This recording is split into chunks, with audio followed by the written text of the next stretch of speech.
MRI is meant to show doctors images, but a local woman says she spotted something in her MRI that doctors are not used to seeing.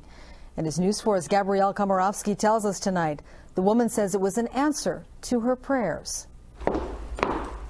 When Tammy Coors had to have an MRI scan last week, she was nervous and uncomfortable, so she reached out to someone who always gives her comfort. As soon as they put me in there, I just started praying. And I just prayed, Lord, just be with me. The Greer woman's faith has helped her stay positive after being diagnosed with a rare form of oral cancer in August. She says what happened while she was having the MRI scan brought her to tears. I just had this wonderful experience that I was with him. When Tammy picked up the MRI image a few days later, she says she saw physical proof that someone had indeed heard her prayers. And I was just kind of scrolling over it, and all of a sudden I just saw that. It popped right out at me.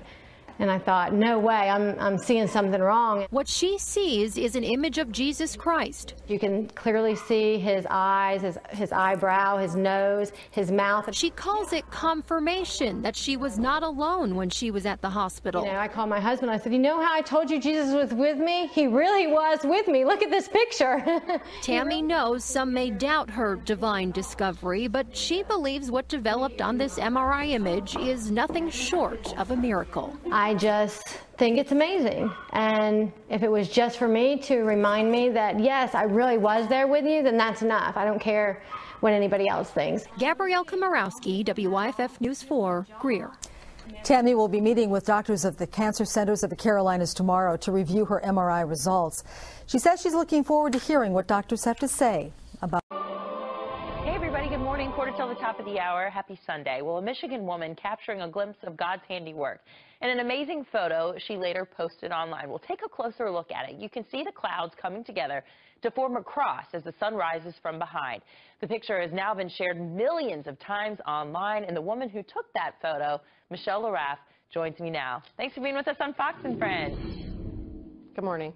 All right, so you're just driving along and you see the sun coming through the clouds and you decide to stop and take a picture. Did you even notice that it was in the shape of a cross? Not when I took the picture, no. Initially what caught my eye was just the sun coming up and the light pillar or sun pillar. And I just pulled off and took the picture and realized after I took the picture that there was a cloud that, you know, reflected off of that light pillar and just looked like a cross. And what did you do with the picture after you noticed that? Well, once I got to work, I shared it to my Facebook and then had several friends tell me that I should share it to the news or, you know, something. So I shared it to our local weather station, and here I am. Yeah, and people, after they see it on social media, they're saying, God is real. Thank you for helping to renew my faith. All kinds of very inspirational messages that just this simple photograph that you posted is sending them all this great love from the inside out. What does that mean to you? Right. It has a significant meaning to me. And I pretty much have kind of blew off a lot of the negativity and you know, it's the positive. I actually had it printed on a canvas and have it in my home now. So. Gosh, it's gorgeous. It's pretty significant. Yeah, it's a great story to tell. A great conversation starter when people come into your home and you say, look at this. It's caught fire across the country and renewed my faith. That's really cool. What about, finally as we go, what about people who say, that can't be real, that's photoshopped? Oh, there's a lot of that, and trust me, I have no clue. I have no clue how to Photoshop. I'm not a computer geek. I wouldn't even have a clue where to start. Well, it certainly is beautiful. You should take it as a compliment that you took such a great picture and you were able to be there for that amazing moment. Thank you so much, Michelle Laraff. Thank you. The latest on findings being published in a new book out today on the Shroud of Turin. That's the linen cloth believed to bear Jesus' imprint as he was being prepared for burial. And now there's new research that may disprove the claim of people who've said it's an elaborate fake. ABC's Paula Ferris is here now with the latest. Paula. And it is rare that we get a glimpse of the shroud. The Shroud of Turin, one of the rarest pieces of history, will be on display this weekend in a special televised viewing on Italian state TV Saturday. The exclusive screening is said to be Pope Benedict XVI parting gift to the Catholic Church.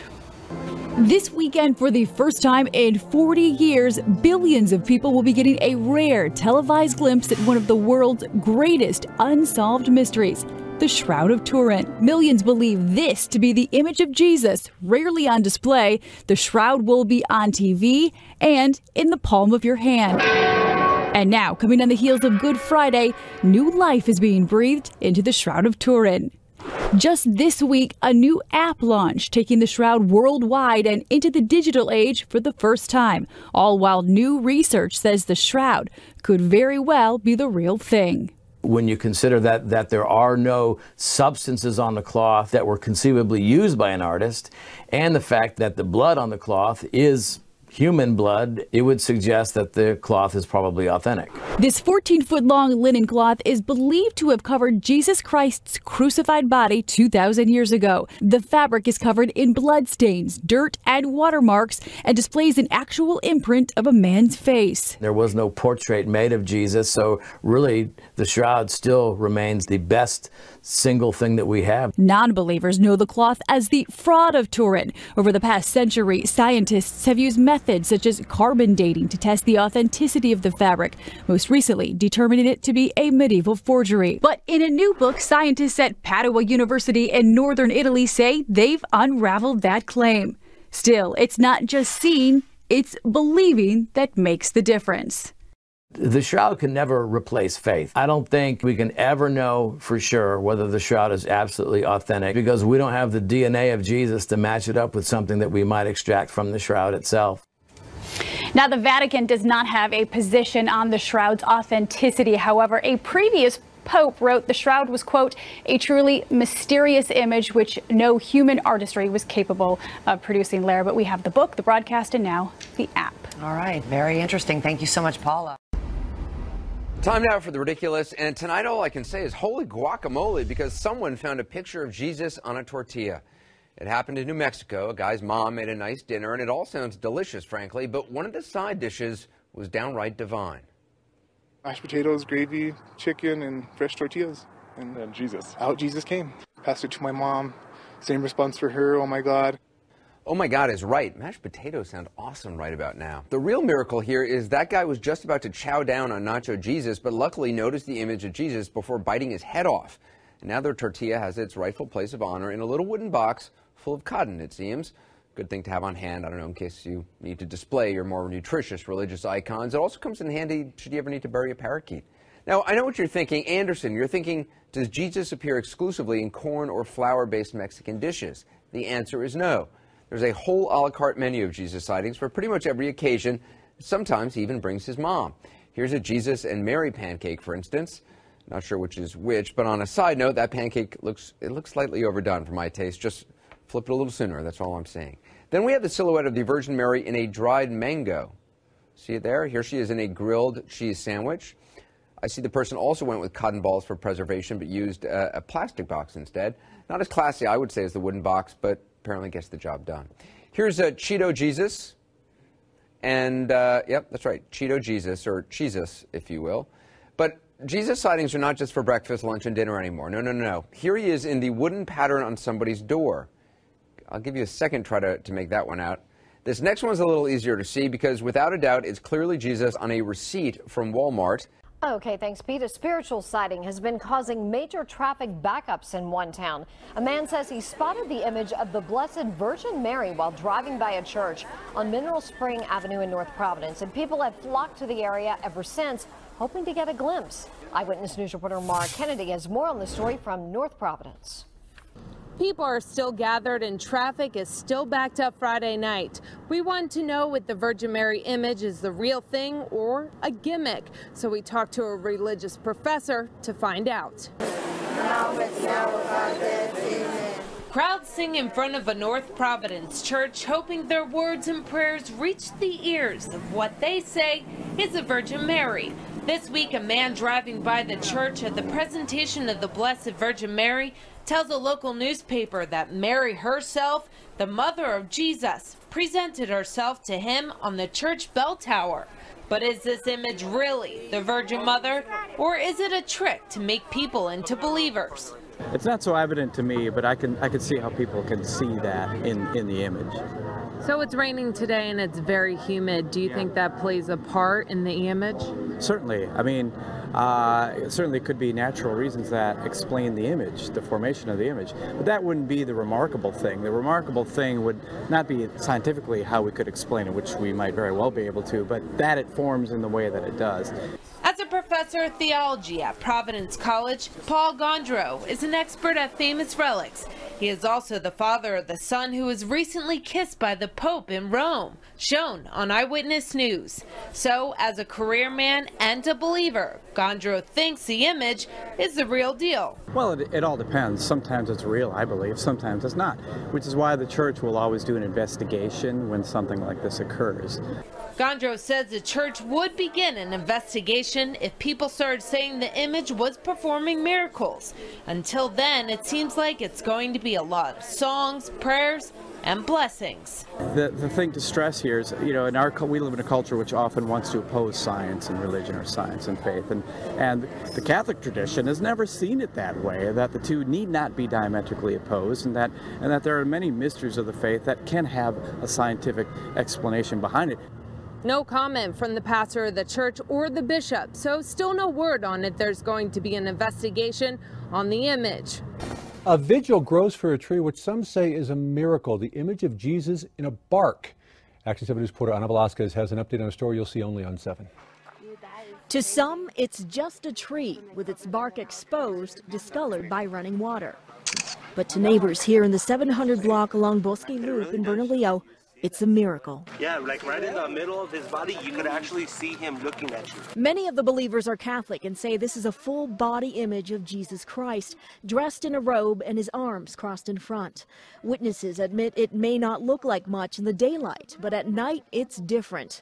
Lorenzo Garul says his cousin was the first to see it. He looked into the tree, and in the tree you could see a glowing image of what we think is of our Lord.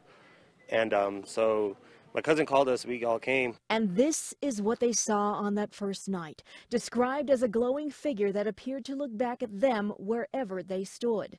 This is a picture taken by Joey Dominguez. It really does show. You see that silhouette. Now, handfuls of faithful Catholics continue to make their way to see for themselves. The image was discovered late Friday night, and since then it's become a makeshift place of worship. Neighbors here are the first to say to skeptics, you see what you want to see, but ask any of them, and they will tell you this has already done at least one good thing. Brings this whole community together. Yeah, it sure has, you know, the religious faith and everything, you know, it brings everybody together. In Bernalillo, Ana Velasquez, KOAT, Action 7 News. Now, we posted this picture on our Facebook page, and we want to know what you think. Val writes, it's just another image on an object. While Sylvia says, I do see it.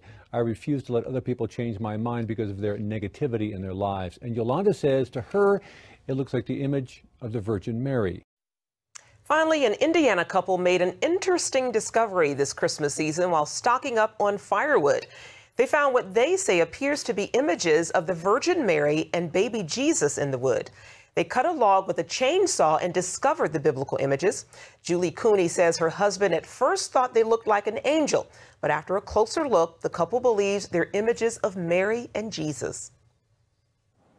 I was amazed. I took pictures of it quickly and tried to decide what I wanted to do with them. And I told him to bring them in the house. Okay. So they wouldn't know, you know, please don't cut these.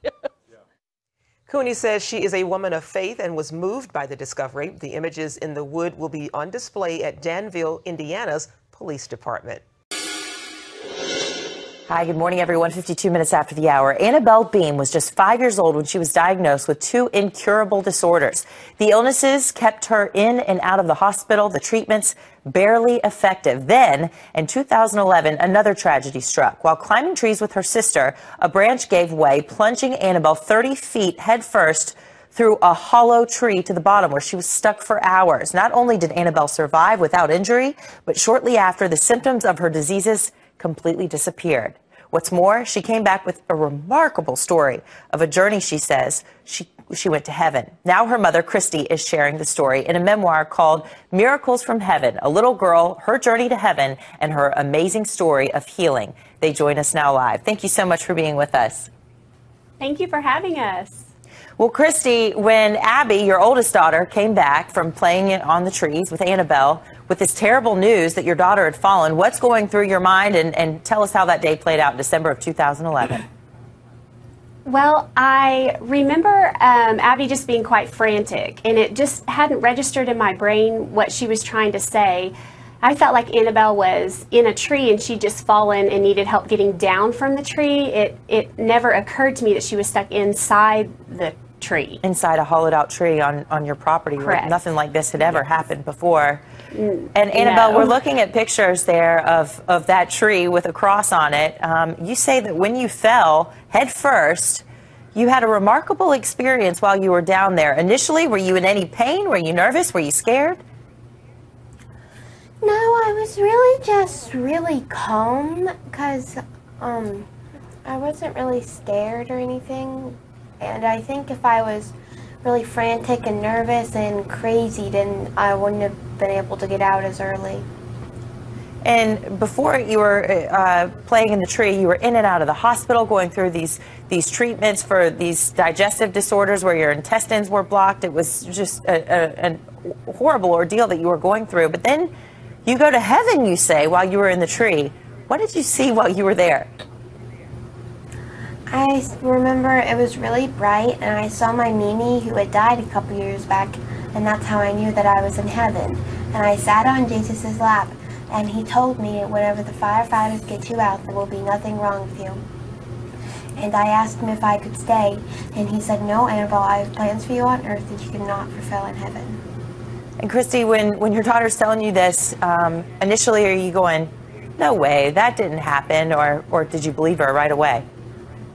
Well, you know, in the book Miracles from Heaven, I talk about how we were just sitting there in the truck, and she shares it with me, and I am just stunned, and I remember the feeling of just silence around me, and I just said, really, was really all I could get out of my mouth. I could get nothing profound out, just the word really. Annabelle, for people who say, you know, at this little girl, she made this whole thing up and there has to be some scientific way to explain that now she is free from these illnesses that were so debilitating before. Now she's symptom-free, going swimming and playing sports with her sister once again.